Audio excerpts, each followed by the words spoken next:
오늘은 무슨 날이냐면 따라해 보실까요? 맥주감사주일. 네, 맥주감사주일입니다.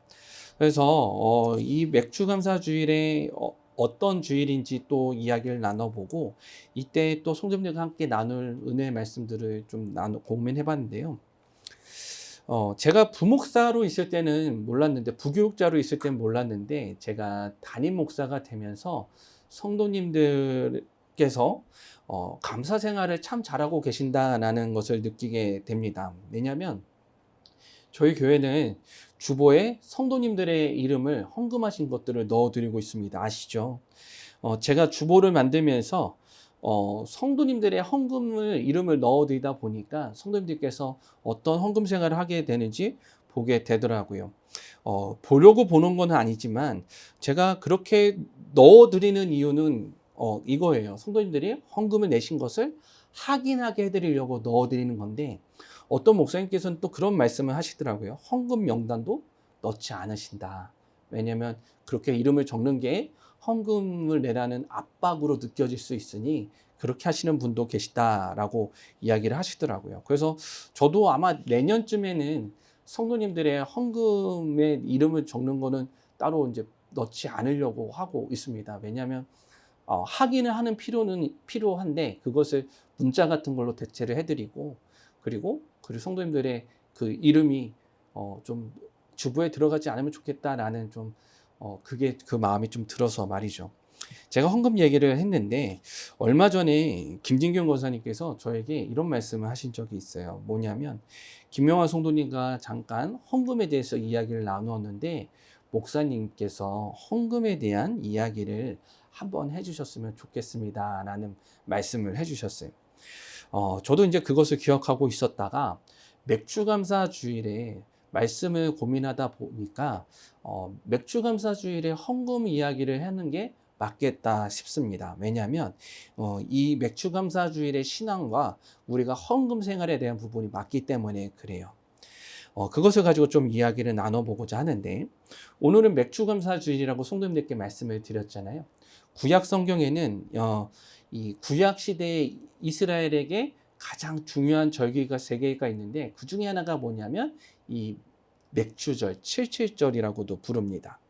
레위기 23장에 나와 있는데, 레위기 23장에 보면 이스라엘 백성들이 6월절이 지난 안식일, 그 6월절 안식이 지난 다음 날 하는 것이 있는데, 뭐냐면 보리를 추수를 합니다.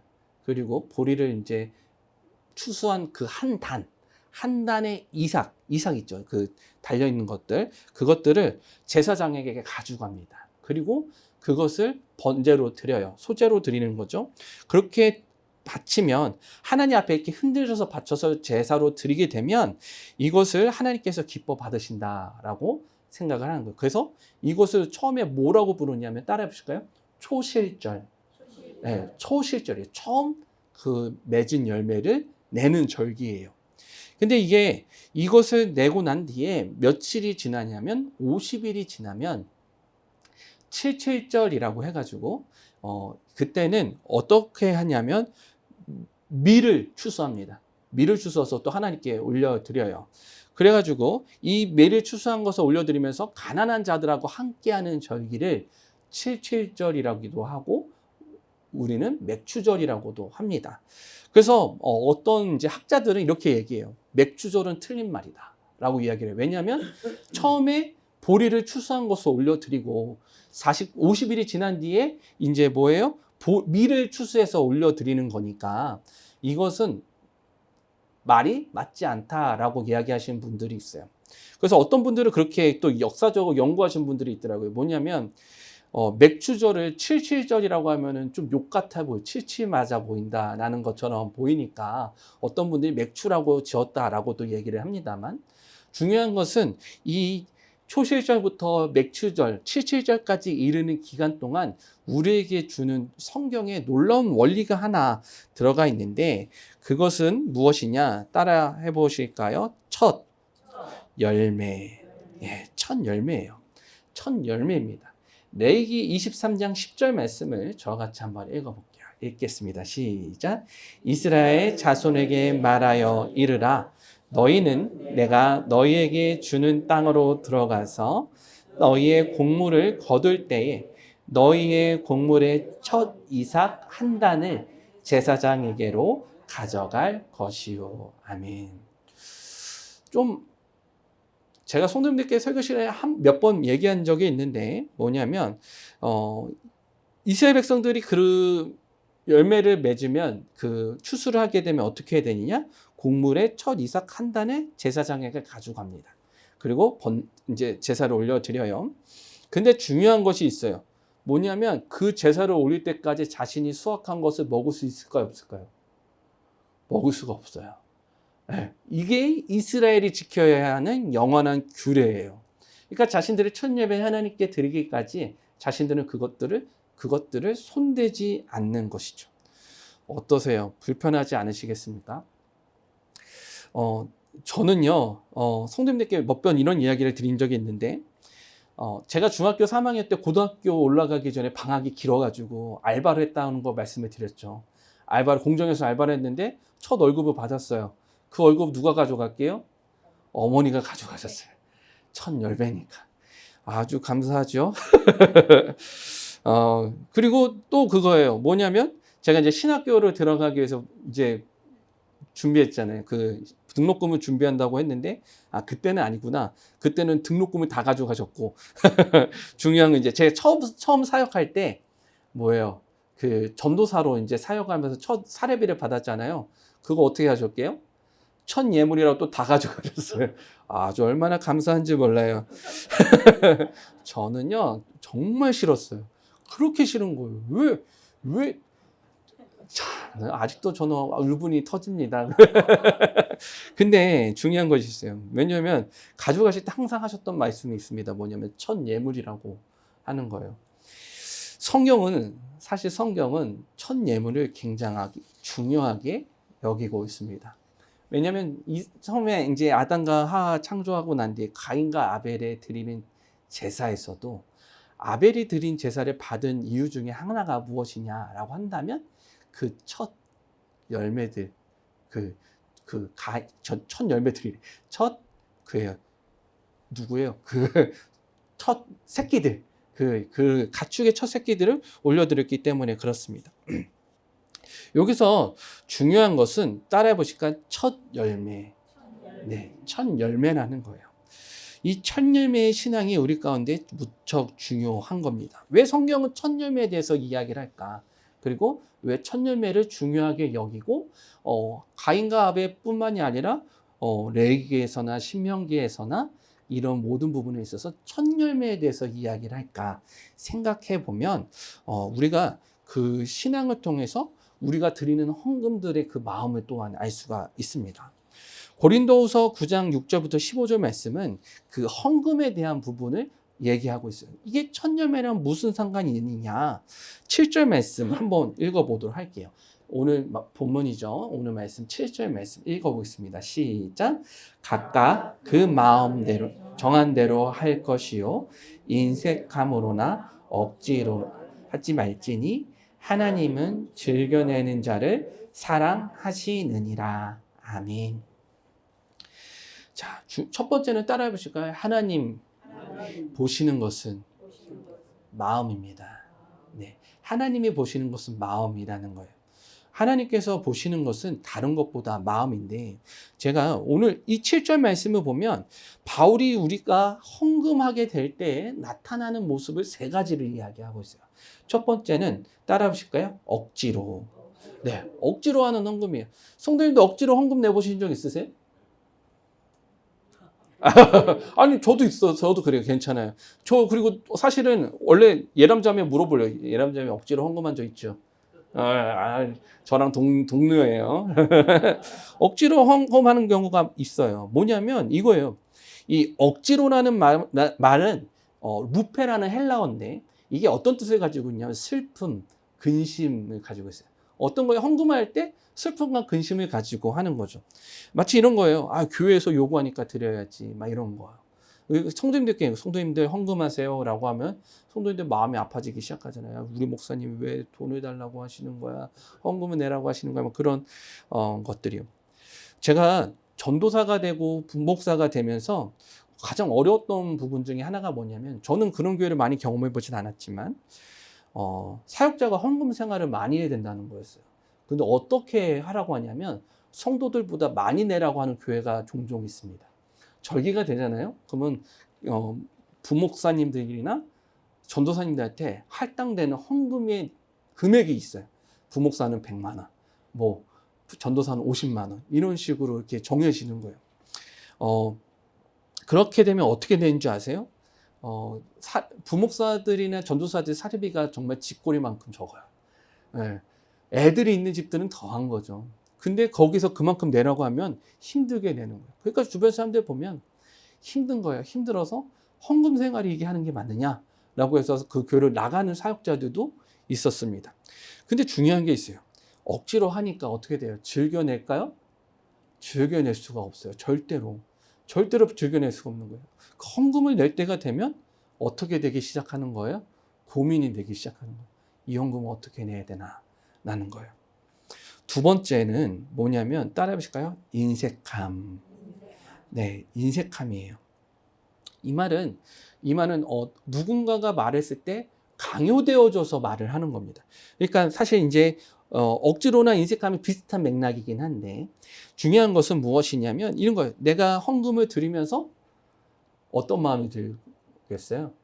이런 거예요. 헌금은 5,000원이면 되는데 10,000원 내면, 아유 5,000원이면 커피 한 잔을 사 먹을 수 있는데, 나는 이런 마음, 그런 마음을 이야기하는 겁니다. 세 번째가 있어요. 따라해 보실까요? 즐겨 하는 헌금. 그러니까 즐겨 한다는 말이 어떻게 보면 좀 말을 듣기에 그냥 확 이렇게 낸다는 뜻처럼 보이지만 그런 뜻이 아니라 이런 뜻이에요. 따라해 볼까요? 밝고 명랑한. 밝고 명랑한이라는 뜻을 가지고 있어요. 헌금을 낼 때 기뻐하며 내시는 거예요. 하나님이 보시는 것은 중요한 것이 있어요. 뭐냐면 따라해 보실까요? 액수가 아니라 마음이다. 마음이 중요한 거예요. 첫 열매의 신앙은 우리에게 있어서 무엇을 이야기하냐면 그 마음을 이야기하는데, 이 마음에서 중요한 것이 있는데 7절에서 이렇게 얘기해요. 따라해 보실까요? 마음에 정한 대로. 네. 성도님들 헌금 생활을 하실 때 마음에 정한 대로 하시는 거예요. 그러니까 11조나 감사헌금 같은 경우는 제가 좀 더 설명을 드릴 건데 이따가, 11조랑 감사헌금이랑 좀 종류가 달라요. 신앙적으로 따지면. 그리고 그 외의 것들 있잖아요. 건축헌금, 선교헌금, 이것들은 어떤 거에 속하냐면 작정헌금에 속합니다. 교회 건축과 교회 선교를 위해 쓰이는 헌금들인 거예요. 저 이제 모교에는 뭐가 있었냐면 1,000번째 헌금이 있어요. 1,000번째 헌금은 드려보신 적 한 번도 없으시죠? 저희 부모님이 항상 어떻게 하셨냐면 1,000번째 헌금 봉투에 항상 5,000원짜리를 넣으세요. 그러니까 새벽마다 가시면 1,000번째 헌금을 내시는 거예요. 그럴 때마다 물론 받은 축복들도 있지만 그것을 하자라는 얘기가 아니라 이런 것들은 작정 헌금에 포함이 되는 거예요. 내가 작정하고 드리는 것들. 근데 반면에 11조랑 감사헌금은 좀 다릅니다. 11조는 성경에서 말을 하는 성경에서 나오는 헌금 중에 하나예요. 다만 성도님들이 아셔야 되는 것이 있어요. 무엇을 아셔야 되냐면 11조 헌금이 성경에 언제 처음 나오는지 아세요? 언제 나오냐면 아브라함이 제일 먼저 11조를 드려요. 이 아브라함이 11조를 드리는데 그 자신의 소산에, 자신의 재산의 10의 1조를 하나님께 올려드립니다. 근데 그때 하나님은 아브라함에게 너 11조를 내라라고 명령을 하셨을까요? 아니요, 명령을 하지 않으세요. 아브라함이 마음을 가지고 작정을 한 거예요. 그렇기 때문에 저희가 11조 생활하는 저희들에게 있어서 11조란 무엇이냐면 이 성경에서 말하는 것과 똑같아요. 우리 마음에 정한 대로 하는 거예요.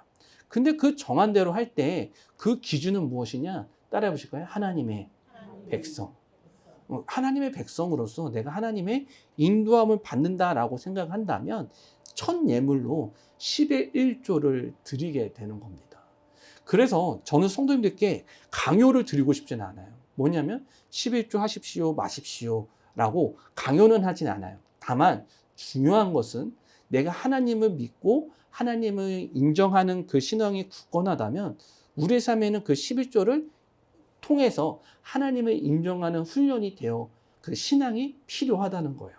그렇기 때문에 성도님들께 언젠가는 한번 말씀을 드렸던 적이 있는데 다시 한번 말씀을 드리자면 11조는 우리의 마음에 정한 대로 드리는 겁니다. 그것대로 생활할 수 있는 성도님들 되시길 바라요.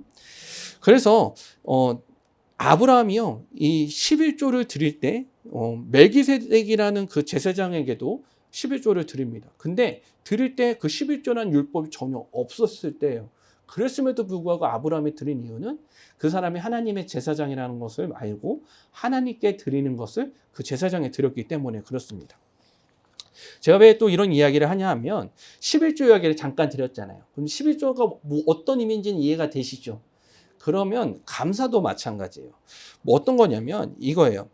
우리 성도님들께서 제가 아까 전에 말씀드렸죠. 성도님들 헌금 생활 너무 잘해주고 계세요. 너무나도 힘든 그런 환경 속에서도 그런 물질적인 상황 속에서도 헌금 생활을 너무나도 잘해주고 계십니다. 물론 제가 이 시간에 성도님들의 모든 그 가정들을 이야기해드리면 정말 좋겠지만 제가 김용환 성도님 가정 이야기를 한 번만 해드리고 싶어요. 김용환 성도님 가정은 매주마다 감사 헌금으로 항상 이름이 올라가 계십니다. 제가 직접 들은 건 아니에요. 저도 건너 들었어요. 뭐 어떤 이야기 들었냐면 김영환 성도님과 강정 성도님이 항상 그 교회를 나오게 된 것에 감사해서 그 감사 헌금을 하나님께 올려드리고 계시다는 거예요. 이것이 틀린 말이 아니에요. 맞는 신앙이에요. 왜냐하면 올바른 헌금 신앙입니다. 왜냐하면 내 마음에서 우러나오는 대로 하는 것이기 때문에 그래요. 그래서 감사 헌금도 드리는 것도 마찬가지예요. 내가 그 마음에서 우러나올 때, 내가 감사할 것이 있을 때 드리는 것이기도 하고, 때로는 그런 것도 필요하죠. 뭐죠? 감사에 대한 작정, 그런 헌물, 그런 예물을 드리시는 것도 그렇게 필요가 있습니다. 제가 이 말씀을 드리는 이유는 가장 중요한 것은 우리의 헌금에 있어서 가장 중요한 것 따라해 보실까요? 마음이라는 거예요. 하나님께서 보시는 것은 마음이고 액수가 중요한 것이 아니라 내가 교회의 보탬이 되기 위해서 성도님들이 하나님께 이 마음을 전하기 위해서 드리는 예물이라는 거예요. 그것을 기억할 수 있는 저와 성도님들 되시길 바랍니다. 그러면 그런 생각 한번 드신 적 있지 않으세요? 뭐냐면 이거예요. 목회자로서 살아가다 보니까 때는 그럴 때가 있어요. 야, 이 헌금을 내가 11조를 드리면 야, 우리 가족이 이걸 살아갈 수 있을까? 라는 그런 고민과 생각이 들 때가 있습니다. 그런 적 있으시죠? 걱정이 될 때가 정말 많아요. 왜냐하면 돈이라는 부분 때문에 그래요. 헌금이지만 하나님의 것이지만 이것이 있으면 내가 조금 더 윤택할 수 있지 않을까라는 생각이 들기도 합니다. 근데 그런 우리들에게 바울이 말을 하는 것이 있어요. 오늘 8절 말씀인데 8절 말씀 한번 읽어보도록 하겠습니다. 읽겠습니다. 시작. 하나님이 능히 모든 은혜를 너희에게 넘치게 하시나니 이는 너희로 모든 일에 항상 모든 것이 넉넉하여 모든 착한 일을 넘치게 하려 하심이라. 아멘. 여기서 8절 말씀을 읽으면 바울이 말하는 것을 통해서 어떻게 보면 마음이 어려워질 수도 있습니다. 뭐냐면 이거죠. 제가 성도님들께 아까 전 잠깐 이야기를 드렸지만 제가 헌금을 통해서 내가 작정하고 하나님께 예물을 드렸지만 그런 체험을 경험한 적도 있지만 체험을 경험하지 못한 적도 많기 때문에 그래요. 어떤 목사님들이 이런 설교를 하시더라고요. 그러니까 저도 설교 준비를 하면서 봤었는데 이런 설교를 하세요. 뭐냐면 이런 거예요. 목사님들이 헌금을 정말 뭐 IMF 때나 뭐 금융위기 때, 뭐 교회가 힘들 때 우리가 할 수 있는 성도님들만 헌금합시다 했더니 뭐 헌금이 얼마나 모였더라. 뭐 아니면 어떤 선교지에서 어떻게 헌금했더니 얼마나 풍성하게 모였더라. 막 그런 얘기들을 많이 하십니다. 물론 저희들에게도 그런 있는 경험이기도 하지만 중요한 것이 있어요. 뭐냐면 내가 그렇게 헌금하고 그렇게 복을 받았다라는 것으로만 이야기를 하게 되면 우리에게 찾아오는 문제가 하나가 있습니다. 어떤 문제냐면 이찬수 목사님이 이런 얘기를 하더라고요. 따라해 보실까요? 거래의 신앙. 이건 잘못된 신앙이라는 거예요. 뭐냐면 내가 이렇게 했으니까 하나님께서 이렇게 채워주실 거야 라는 그런 거래를 갖는 신앙으로 나아가게 된다는 거예요. 그게 하나님께서 좋게 생각하시는 신앙일까요? 아니에요. 좋게 생각하시는 신앙이 절대 아니에요. 저도 그 말씀을 잠깐 보는데 아주 띵 하더라고요. 하나님께서는 원하시는 것은 야 구하나 너 헌금 많이 했어? 내가 복을 내려줄게. 너 뭐 이찬수 목사님 그런 얘기 하더라고요. 주일에 가게 장사하지 마. 그렇게 되면 토요일에 더 놀랍게 채워주실 거야. 막 그런 얘기를 하는 분들도 계시다고 하는데 장사해 보신 분들 아실 거 아니에요. 뭐요? 그만큼 채우시던가요? 그렇게 체험을 경험하지 못한 때도 많아요.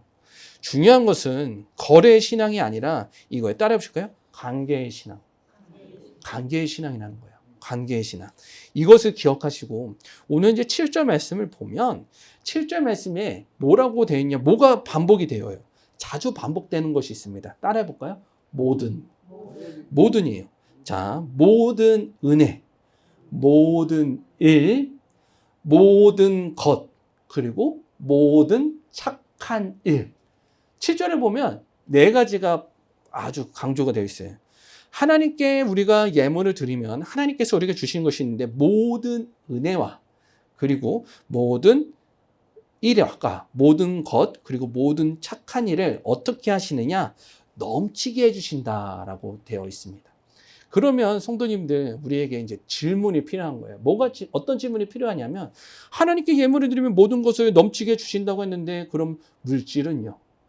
이런 것들로 이렇게 생각하게 될 텐데 제가 미리 말씀을 드렸잖아요. 뭐예요? 그것은 거래의 신앙이라는 거예요. 그럼 우리가 바라봐야 되는 것을 관계로서 봐야 되는데 관계로서는 우리가 무엇을 봐야 되느냐? 7절에 한번 따라해 보실까요? 능히예요. 하나님께서 우리에게 해주시는 것이 있는데 하나님은 어떤 분? 능히 하실 수 있는 분이라는 거예요. 그러니까 그러면 우리가 관계의 측면으로 바라보게 된다면 하나님은 우리 가운데 능히 모든 것을 하실 수 있는 분이세요? 아니세요? 분이시라는 뜻이에요. 믿으십니까? 그러면 우리에게 있어서 중요한 것은 나에게 내가 헌금을 드렸으니 나에게 이렇게 채워주실 거야 라는 그 거래의 신앙이 아니라 하나님과의 관계로서 바라봐야 된다는 거예요. 믿으시죠? 제가 지난 주일에 말씀을 드렸잖아요. 목요일에 저희 이제 매제죠. 저희 이제 동생의 남편이 취임 예배를 해가지고 거기에 이제 기도를 하러 갔습니다. 그래서 거기서 기도를 해줬고 거기서 이제 동생네와 그 동생네 이제 부부의 그 취임 예배를 받습니다. 거기에 누가 오셨냐면 저희 이제 성교종교회 목사님도 오셨어요. 저희 모교의 목사님이시기도 하고 오셔서 이제 축사를 해주시는데. 축사를 하시는데 목사님 그러신 분이 아니신데 말씀하시면서 한 5초 정도 뜸을 들이시더라고요. 이렇게 축하합니다 하더니 이렇게 있다가 또 이렇게 말하시다가 뜸을 들이시는 거예요. 근데 보니까 울컥하는 겁니다. 왜냐하면 목사님도 울컥하신 거예요. 왜냐하면 그 동생 남편 목사님도 성교정학교에서 9년 동안 사역을 했고요. 저희 동생도 거기서 성교정학교에서 사역을 했습니다. 나하고 자랐고요. 저희 동생과 저는. 그렇기 때문에 그렇게 이제 담임 목사가 되었다는 것과 그리고 취임 예배를 준비하면서 어려웠던 가정들도 있었기 때문에 그런 것들이 이제 찾아왔나 봐요.